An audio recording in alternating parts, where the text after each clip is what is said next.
Hi guys, आपको मेरा प्यार भरा नमस्ते। आज है होली अष्टमी। जहाँ तक है कि हिंदू स्त्रियाँ सारी ही होली अष्टमी का व्रत रखती हैं, तो आज होली अष्टमी है और जो 2 बजने को हैं, हम 12 बजे के बाद या 1 डेढ़ बजे के बाद कहानी सुन लेते हैं। तो कहानी जो है, जैसे करवा चौथ की कहानी है, कुछ इसी तरह की कहानी है। और पूजा तो हम शाम को करेंगे, लेकिन अभी तक अब हम जब कहानी सुने तो हमने अपनी होई माता ऐसे सजा दी है, लोटा जल कर ले लिया है और चावल 2 हाथ में लेके हम कहानी सुनेंगे। और इनकी पूजा जो है हम शाम को 4 बजे जल और 2 इस व्रत में 2 लोटे जल के रखे जाते हैं। और 1 लोटा तो रात को जब तारे निकलते हैं तब व्रत तोड़ते हैं तब चढ़ा दिया जाता है। और दूसरे लोटे का जल जिस दिन दिवाली होती है उस दिन उस जल से अपने बच्चों को नहलाया जाता है। जैसे कि ये व्रत जो है बच्चों के लिए है, तो दूसरा लोटे का जल वो बच्चों के लिए रहता है। और दिवाली के दिन उस लोटे के जल से बच्चों को नहलाया जाता है। अपनी बाल्टी में पानी मिक्स कर दो और बच्चों को नहला दो। तो कुछ समय ना लेते हुए सुनते हैं आज होली की कहानी। तो शुरू करते हैं। जैसे होली की कहानी, चावल और दूध हाथ में मैंने ले लिए हैं और उसमें एक सिक्का डाल लिया है। लोटे में भी चावल, फूल और सिक्का डाल दिया है। और अब हम सुनते हैं कहानी। और पहले तो हम उज्जवन सुनेंगे कि इसमें क्या क्या चाहिए और इसका उज्जवन, इसकी पूजा कैसे होती है। तो यह व्रत कार्तिक पक्ष की अष्टमी को किया जाता है, जिस दिन, ये स्लाइडिंग बंद कर दे जाएंगे, जिस दिन वार की दीपावली होती है उससे ठीक 1 सप्ताह पूर्व उसी दिन वार को होली अष्टमी होती है। यानी जिस दिन की हमारे घर बृहस्पतिवार को दिवाली पड़ती है तो उससे ठीक 1 हफ्ता पहले होली होती है। अगर होली बृहस्पतिवार को होगी तो उससे ठीक 1 हफ्ता बाद दिवाली होगी। इसमें कभी कोई कंफ्यूज नहीं रहता कि आगे पीछे ये दिन सीमित है, उसी दिन होगा दोनों का, 1 हफ्ते में अष्टमी पड़ती है। व्रत करने वाली स्त्री को इस दिन उपवास रखना चाहिए। सायंकाल दीवार पर हई अष्टमी का पुतली बनाकर रंग भरकर बनाएं। पुतली के पास सेई व सेई के बच्चे भी बनाएं। चाहे तो बना बनाया चाट भी ले सकते हैं। सूर्यास्त के बाद तारे निकलने पर होई माता की पूजा प्रारंभ करने से पूर्व जमीन को साफ करें।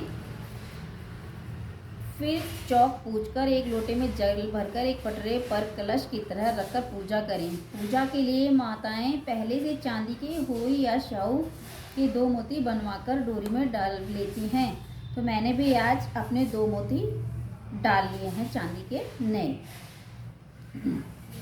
जल से भरे लोटे में स्वास्तिक बना लें। 1 कटोरी में हलवा तथा सामर्थ्य अनुसार रुपए का बायना निकाल लें और हाथ में 7 दाने गेहूं और लेकर कहानी सुने।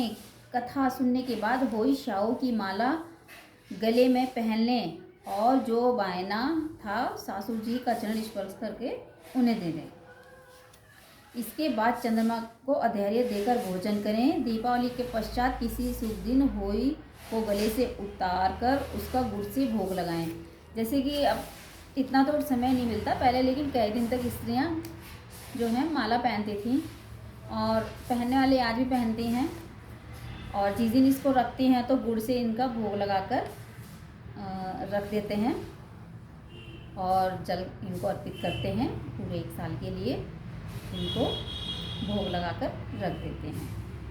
तो इसका उज्जवन भी वैसे ही है। 7 पूड़ी ब्लाउज जो सासू माँ को देना हो वो चीज़ सब रखकर भोग लगाकर माता को, और इसमें जो है तारों को देखकर व्रत तोड़ा जाता है। तो अब करते हैं होली की कहानी शुरू। यह व्रत प्राय कार्तिक की बड़ी अष्टमी को उसी वार को किया जाता है जिस वार की दीपावली होती है। इस दिन स्त्रियों को आरोग्यता और दीर्घायु प्राप्ति के लिए होई माता का चित्र दीवार पर मांडकर पूजन किया जाता है। इसकी विधि होती है, होली का व्रत दिन भर किया जाता है। जिस समय तारामंडल आकाश में उदय हो जाए उस समय वहां पर एक जल का लोटा रखकर चांदी की शाव और दुगुड़िया रखकर मोली नाल में पिरो लेवें।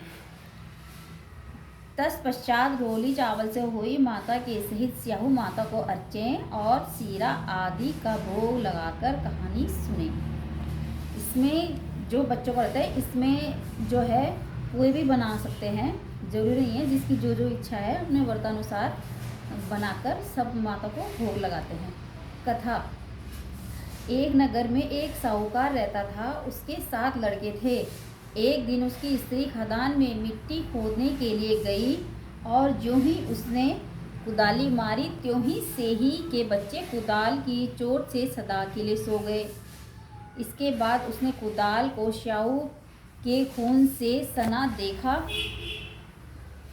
तो उसे सही के बच्चों के मर जाने का बड़ा दुख हुआ, परंतु वह विवश थी, यह काम उससे अनजाने में हो गया था। इसके बाद वह बिना मिट्टी लिए ही खेद करती हुई अपने घर आ गई और उधर जब से ही अपने घर में आई तो अपने बच्चों को मरा देखकर नाना प्रकार से विलाप करने लगी और ईश्वर से प्रार्थना करने लगी कि जिसने मेरे बच्चों को मारा है उसे भी इसी प्रकार का कष्ट होना चाहिए। तत्पश्चात से ही के श्राप से जटाने के साथों लड़के 1 ही साल के अंदर समाप्त हो गए, अर्थात मर गए। इस प्रकार अपने बच्चों को असमय काल के मुंह में समाये जाने पर सेठ सेठानी इतने दुख हुए कि उन्होंने किसी तीर्थ पर जाकर अपने प्राणों को तेज देना उचित समझा। इसके बाद वे घर बार छोड़कर पैदल ही किसी तीर्थ की ओर चल दिए और खाने की ओर ध्यान न देकर जब तक उनमें कुछ भी शक्ति और साहस रहा तब तक वह चलते ही रहे और जब वे पूर्णतः अशक्त हो गए तो अंत में मूर्छित होकर गिर पड़े। उनकी ऐसी दशा देखकर भगवान करुणा सागर ने उनको मृत्यु से बचाने के लिए अपने पापों का अंत किया और इस अवसर पर आकाशवाणी हुई, हे सेठ सेठानी तेरी सेठानी ने मिट्टी खोदते समय ध्यान न देकर सेही के बच्चों को मार दिया, इसके कारण तुम्हें अपने बच्चों का दुख देखना पड़ा। यदि अब पुनः घर जाकर तुम मन लगाकर गौ माता की सेवा करोगे और होई माता देवी का विधि विधान से व्रत आरंभ कर प्राणियों पर दया रखते हुए स्वप्न में भी किसी को कष्ट नहीं देंगे तो तुम्हें भगवान की कृपा से पुनः संतान का सुख प्राप्त होगा। इस कारण आकाशवाणी सुनकर सेठ सेठानी कुछ आश्वान हो गए और भगवती देवी का स्मरण करते हुए अपने घर को चले आए। इसके बाद श्रद्धा भक्ति से न केवल होई माता का व्रत अपितु गौ माता की सेवा करना भी आरंभ कर दिया तथा जीवों पर दया भाव रखते हुए क्रोध और द्वेष का सर्वथा परित्याग कर दिया। ऐसा करने के पश्चात भगवान की कृपा से सेठानी पुनः 7 पुत्र वाले होकर अगणित पुत्रों सहित संसार में नाना प्रकार के सुखों को भोगने के पश्चात स्वर्ग को चले गए। इससे हमें इस कहानी से हमें ये शिक्षा मिलती है, बहुत सोच विचार के बाद भली प्रकार निरीक्षण के बाद ही कार्य को आरंभ करो और अनजाने में किसी भी प्राणी की से हिंसा मत करो। हो सके तो जिंदगी भर गौओं की सेवा करो जिससे भगवान प्रसन्न रहते हैं और संतान सुख प्राप्ति होती है। तो ये थी होई माता की कहानी। आज तो मैंने किताब में देखकर पढ़ी है, लेकिन आज जब मैंने मोबाइल में बनाया है तो बस मैं मोबाइल से यही सुन लिया करूँगी अब हर साल।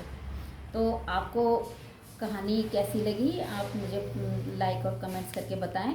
जय होई माता रानी की।